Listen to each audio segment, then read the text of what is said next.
Hey there, this is Lauren Hill with North Carolina Cooperative Extension. Today I'm just going around the house and watering all of my houseplants that need to be watered. This is something that I get asked about by clients, family, and friends very often. Typically when they approach me with houseplant issues, things have already pretty much gone south. They've typically overwatered the plant. That's the number one thing I see with houseplants where things go wrong, is the homeowner has drowned the plant. So today I'm going to show you a few little tips of how to properly water the plant and then talk to you about your container situation as well.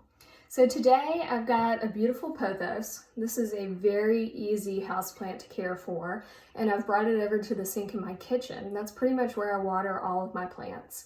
Some of my larger ones I'll take outside, or if you live in an apartment, you can take them to your bathtub to water. So you'll see I've got the pothos in a beautiful decorative container, but one of my tricks is to keep it in the nursery pot when you purchased it, because this pot has so many holes in the bottom, it can provide adequate drainage. So what I'll do is set the decorative container aside, and then I'm going to hold the plant up a little bit so you can see. Turn on my faucet, and then you just want to go around the base of the plant to water the soil until it's moist, and you don't want to get the leaves wet when you're doing this if you can avoid it. You'll know you have enough water when it's draining through the bottom of the pot like this. So then the next thing you need to do is just set it in the sink and let it drain for about 15 to 30 minutes, and then you can put it back in your decorative container and put it back in your home where you first had it.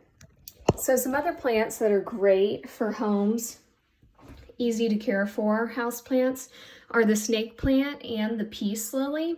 And you'll see I have a pothos up top here hanging in my kitchen window where it gets lots of light.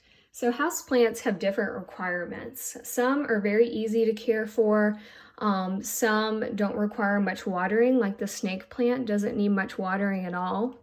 Some are a little more tedious, so the peace lily is very picky about water. It wants to wilt, and that's its signal it needs more water. And then you have the pothos, which is fairly easy. I water this plant every week and a half to 2 weeks.